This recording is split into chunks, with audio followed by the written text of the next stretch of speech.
Hi everyone, this is doctor Suhasini, consultant dermatologist.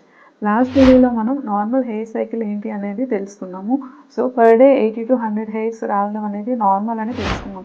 So more than 100 hairs fall అయితే డెఫినెట్గా డర్మటాలజిస్ట్ని consult చేయాలి అనుకున్నాం కదా. అసలు most common reasons for hair loss ఏంటి అంటే చాలా రీజన్స్ ఉంటాయి, బట్ మోస్ట్ కామన్ 5 ఉంటాయి. అవి ఏంటో తెలుసుకుందాం. ఫస్ట్ వన్ ఈజ్ జెనెటిక్, అంటే వంశపారంపర్యంగా ఉండే జీన్స్ ప్రాబ్లం వల్ల హెయిర్ ఫాల్ అనేది అవ్వచ్చు.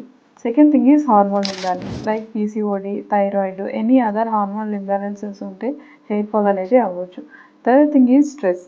సో స్ట్రెస్ రిలేటెడ్గా కూడా మనకి హార్మోనల్ ఇంబ్యాలెన్స్ వచ్చి హెయిర్ ఫాల్ అయ్యే ఛాన్సెస్ ఉంటాయి. Fourth thing is nutritional deficiency. హెయిర్కి కావాల్సిన nutritions mainly proteins and vitamins అనేది డెఫిషియన్సీ రావడం వల్ల కూడా హెయిర్ ఫాల్ అవ్వచ్చు. And fifth one is infections, like tuberculosis కానీ, టైఫాయిడ్ కానీ, or dengue, any other chronic infections వచ్చేటప్పుడు కూడా మనకి హెయిర్ ఫాల్ అయ్యే ఛాన్సెస్ ఉంటాయి. ఈ 5 కాకుండా ఇంకా చాలా రీజన్స్ ఉంటాయి హెయిర్ ఫాల్కి. సో మీకున్న హెయిర్ లాస్ అనేది ఏ రీజన్ వల్ల వచ్చింది అనేది తెలుసుకుంటేనే మనం కరెక్ట్గా హెయిర్ లాస్ని ప్రివెంట్ చేయగలం. So consult your qualified dermatologist and check out your reason for hair fall and treat accordingly. Thank you.